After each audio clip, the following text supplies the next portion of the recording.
qaybihii dhexe xafladeen ayaan bartan ka taaganahay markaana waxa inoo xigi doono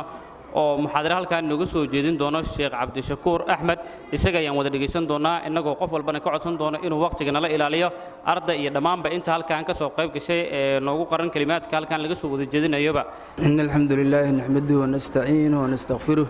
ونعوذ بالله من شرور أنفسنا وسيئات أعمالنا من يهده الله فلا مضل له ومن يضلل فلا هادي له وأشهد أن لا إله إلا الله وحده لا شريك له وأشهد أن محمدا عبده ورسوله اللهم صل على محمد وعلى آل محمد كما صليت على إبراهيم وعلى آل إبراهيم إنك حميد مجيد وبارك على محمد وعلى آل محمد كما باركت على إبراهيم وعلى آل إبراهيم في العالمين إنك حميد مجيد أما بعد الحمد لله ثم الحمد لله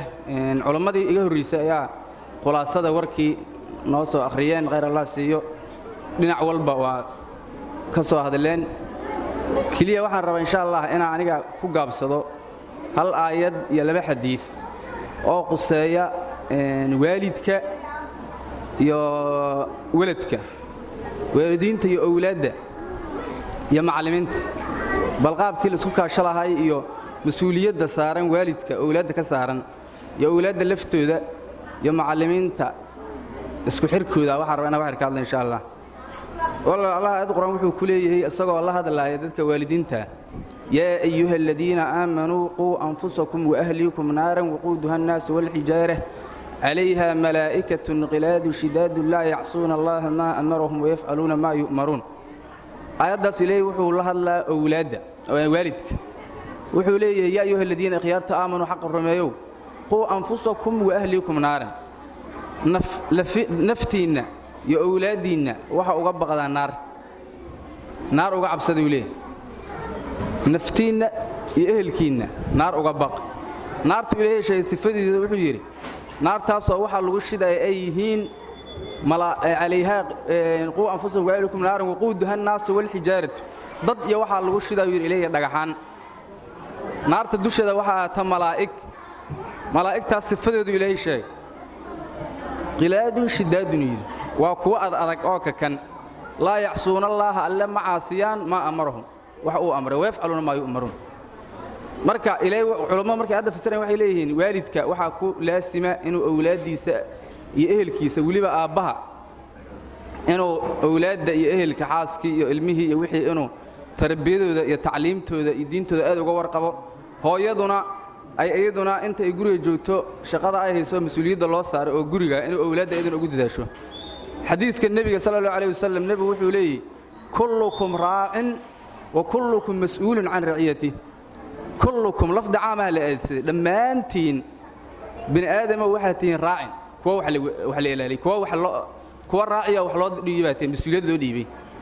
وكلكم مسؤول عن رعيته مد كستودين كميدانا مسؤوليتيسي رعيتيسي مسؤوليته كايا فالامير الذي على الناس راع وهو مسؤول عن رعيتهم عنهم اميرك او امده مدخده waa umada dhama loo dhiibay wuxuuna mas'uul ka yahay ayaga waa inuu marka masaalixdooda iyo wixii anfaca kula didaalo warrajulu raa'in fi bayti ahliha ninkana wuxuu raaci ka yahay mas'uul ka yahay gurigiisa ehelkiisa awlaadii ilmihi wax mas'uul ka yahay وهو مسؤول عنه والمرأة راعية والمرأة راع وهي مسؤولة والمرأة راع في بيت بعلها وولده gabadhuna waxay mas'uuliyadii raaciyad ka tahay ninkeeda gurigiisa iyo awlaadiisa wahiya mas'uulatun anhu waana la su'aala maalinta qiyaamo qof walba wax loo dhiibay waa lagu xisaabtama wixii loo dhiibay inta wax lagu dhiibay in hadhow lagu xisaabtamin maahan wal 'abdu raa'in fi maali sayyidihi wa huwa mas'uulun anhu wa kullukum raa'in wa mas'uulun an ra'iyati min nabiy sallallahu alayhi wasallam dhamaantiin waxa tiin ku wax la raaciyay mid kasto ka midana mas'uuliyadaas waa lagu xisaabtama وحير مركا حديث النبي وحي كله سو والدين معنا وبشارينايا النبي وحي صلى الله عليه وسلم رحم الله والدا إليه والد هو النحريس أعان على ولده أعان ولده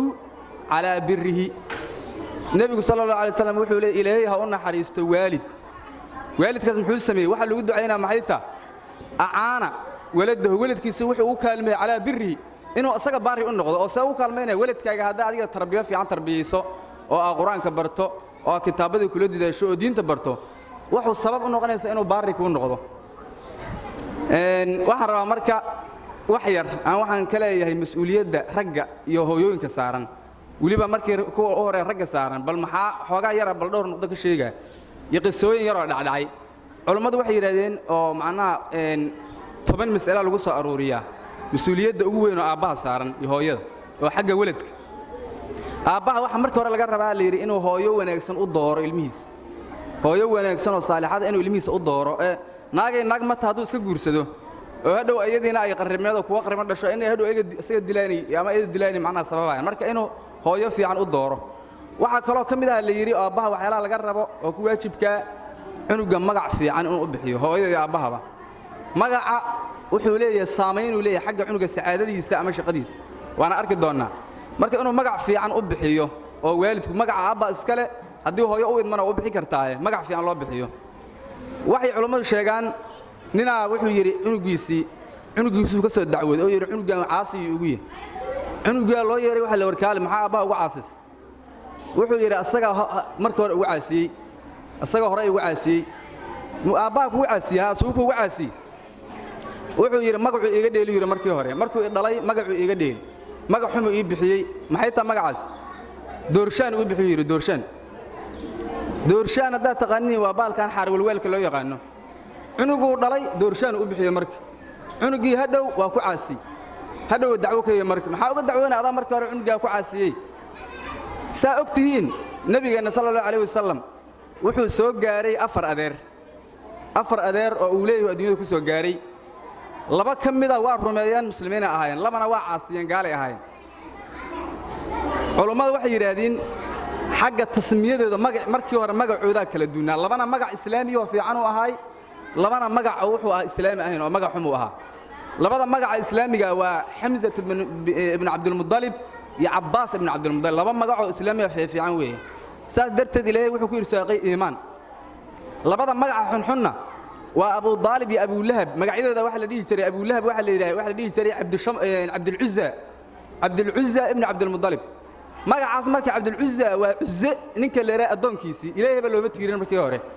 Abu Talibna waxa la dhihi jiray Abdul Manaf la dhihi jiray Manaf adoonkiisi marka saas daraadeed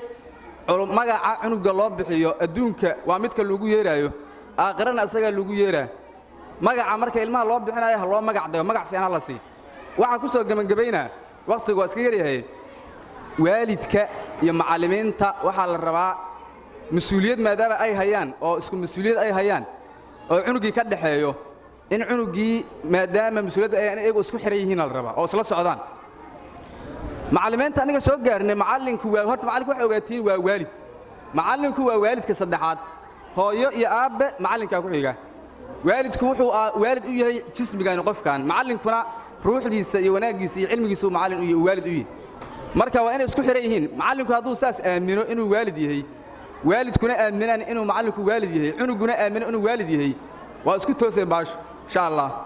marka macallimiinta xushmay leeyihiin waalidku xushmay leeyahay waxa kale oo la rabaa inay isku xiran yihiin oo cunuga dhexdooda isu ka faa'iideysan waxa meesha ka maqan isku xir waalidka iyo baalkii macallimiinta war cunuga waalidku markuu cunuga meel u dirsanayo waa u dirsan karaa macallinka ka fasax qaato macallinkii iyo waalidkii isla cunuga meel loo diro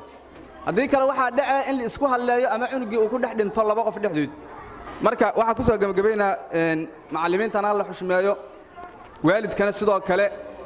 waxaan adkaynaa arrin xoogaa soo laalabata oo inta badan macallimiintu ay ka cabtaan oo inta arkay